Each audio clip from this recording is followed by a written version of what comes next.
Ariel Ecton works as a writer at a magazine publishing company. She's been there for 3 years, but her boss, Stan, has yet to see her potential. In a meeting, they brush off her ideas.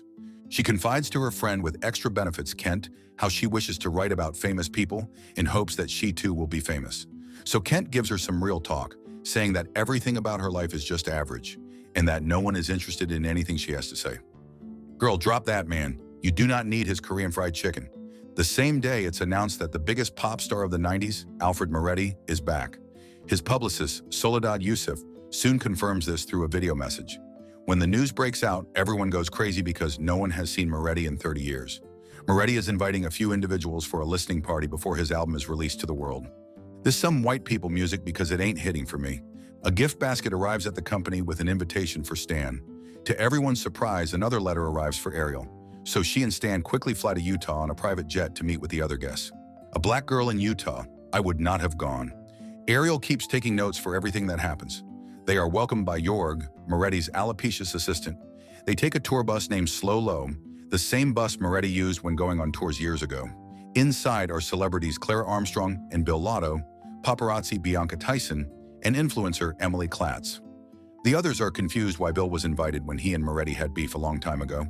While Ariel is busy reading a book from the gift basket, Stan tells her he'll be writing the major piece, and all she has to do is to take down notes.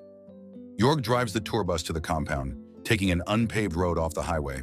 They finally reach the gates, and on the other side, Moretti's fans are camping to see the star. Jorg is not pleased when Ariel drops a side comment about how fans are wasting their time. The destination is a small community with multiple infrastructures. The people are dressed in the same color and are all busy doing different tasks. A man named Najee greets them before asking them to surrender their phones for an authentic experience. Oh, what am I supposed to do without my cell phone? Later that night, Alfred Moretti finally reveals himself. He starts off with quite a long story, aiming to be funny. When he's done, everyone laughs except Ariel. He greets the guests and tells Bill that their feud is already water under the bridge. Because Stan takes her seat, Ariel sits beside a young girl named Maud. Maud likes Ariel a lot and introduces her to the others at the table. A loaf of bread is brought to each table, and everyone is expected to share, taking one bite before passing it to the next person. This why I don't eat at other people's houses. Ariel forces herself to take a small bite of that slobbered mess. Then the meal is finally served. Ariel takes the opportunity and asks Jorg how he ended up at the compound. She admits that she's a journalist and may be publishing a story later on. Jorg shares that he used to be a music teacher until one day Moretti called him, and with that, he took the plane the next day and joined the community. Ariel mentions the book, The Meditations of Level, and Jorg admits that they are all levelists. Their goal is to protect creativity itself and those who wield it, leaving Ariel looking nervous about this white people shiz. Moretti catches her taking notes, and they are now formally introduced. He doesn't seem to mind and even engages in a small conversation. Afterward, the guests are given one concierge each and a schedule for them to follow. Ariel gets a young woman named Belle, looking like a Temu Wednesday with Aubrey Plaza features. That night, Ariel realizes that her laptop was taken from her bag and will be returned at the end of their stay. On top of that, Belle sits outside her door, patiently guarding her. With nothing else to do, she plays Moretti's new song. Unbeknownst to the guests, they are being monitored through cameras that were installed in their rooms. Meanwhile, Bill Lotto is enjoying a massage when some people enter the room and hold him down. He tries to fight, but is quickly overpowered. A sound of a drill goes off as he screams. He probably got drilled so hard it felt good. The next day, Ariel goes out for a run, and Belle refuses to let her out of her sight. Nah, fam, this definitely a cult. She eventually finds herself in the presence of Alfred Moretti, and she gushes about how good his song is. Moretti shares that levelists have existed long before he became a part of it. He talks kindly to Ariel and even offers to show her something special. He takes her to a tent, and inside, a man is busy opening oyster shells in search of a pearl. Moretti says that all levelists do that to show that the discovery of one pearl means so much more than opening hundreds of empty shells. As they talk, the man accidentally stabs his own hand, but he just wraps a cloth around it and continues. Later, Ariel is surprised when a group of people enters her room. The group is led by Rachel, the only other black girl there, and she says that Ariel will be given a very special makeover. After it's done, Ariel can't help but be pleased with the result. However, Rachel is not yet done.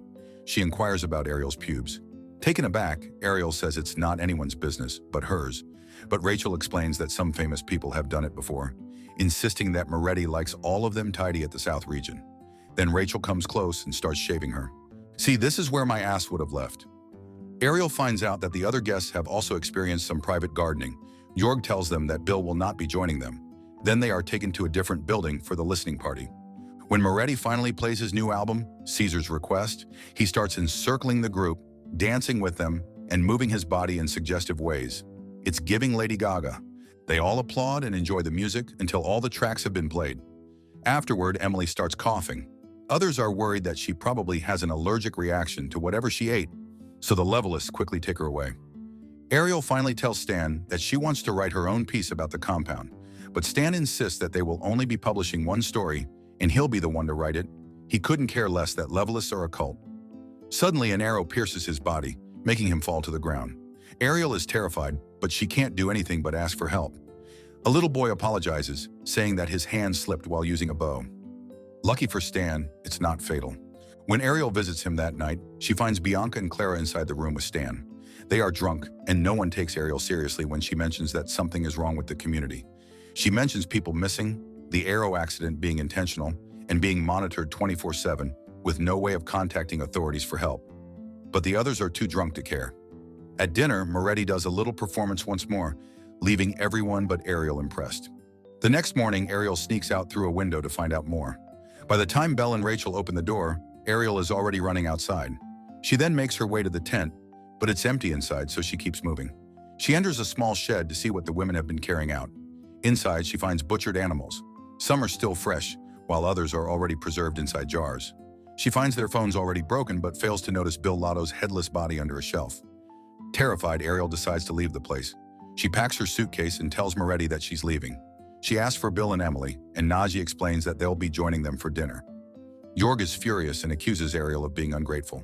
Moretti defends her, saying that she's free to leave if she wants to. But since some levelists took the tour bus to town, she has to wait until they come back. Moretti also promises that he will have a private jet already waiting for Ariel at the airport. That's when Maud, the little girl, complains about how Ariel will miss the puppet show they prepared for the guests. So Moretti asks her to watch the show while waiting for the tour bus. The room for the puppet show is quite small, and Ariel keeps looking out to see if the bus has arrived. The puppet show is both boring and disturbing to them. Suddenly, Ariel notices something moving inside her seat. Then all of them watch as Emily emerges from inside the beanbag. Her tongue is fully swollen, and her eyes are almost shut closed due to swelling. And no, that's not just due to her Asian eyes. The kids are sent out, and that's when Moretti makes it clear that Emily is nothing but a nuisance. Then he approaches and pokes Emily's eye, causing some blood to squirt out and hit him in the eye. Every guest is forced to sit down. Stan tries to escape but is slammed against the window. Clara tries to run but is dragged by the hair until a part of her scalp is peeled off.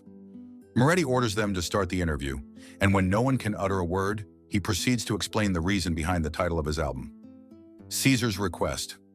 He says that the inspiration comes from the story of Julius Caesar's abduction by pirates, adding that an important person doesn't lose his value even when surrounded by pirates. And with that, Stan and Bianca are both stabbed to death, while Emily is left to suffocate. Ariel takes the chance and escapes through the window. She runs as fast as she can. She's a runner, she's a track star. She ends up in Moretti's small museum, where Bill Lotto's head is on display. She hides, but Belle eventually finds and catches her.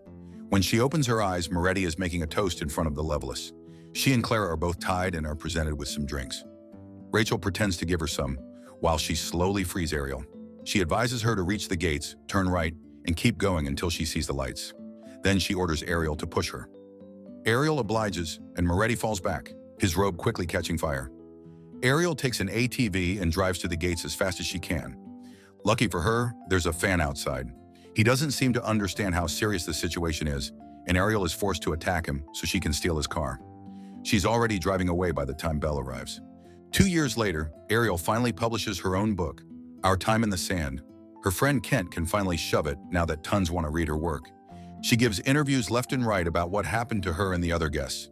She explains that when she returned to the compound with the police, all the guests' bodies were lined up outside, and Moretti was still wearing his white robe and playing the piano. No levelists were found. Ariel soon receives a phone call from Soledad Youssef, Moretti's publicist, saying that Moretti has finally agreed to an interview. He's locked up after being found guilty of murdering 5 people. He has read Ariel's book, and he doesn't show even an ounce of remorse for what he did.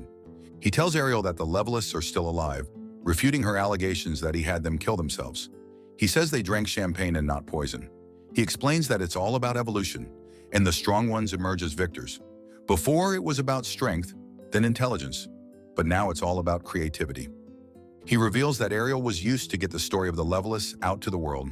She was picked because she was uncorrupted by money and fame. Now levelists are everywhere and are just waiting for the right time to reveal themselves.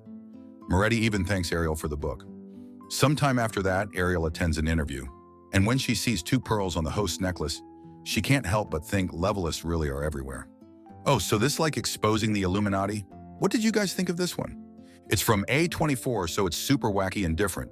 Subscribe to watch more videos like this. Turn on notifications. And leave a like, it really helps the channel out. Thank you for watching.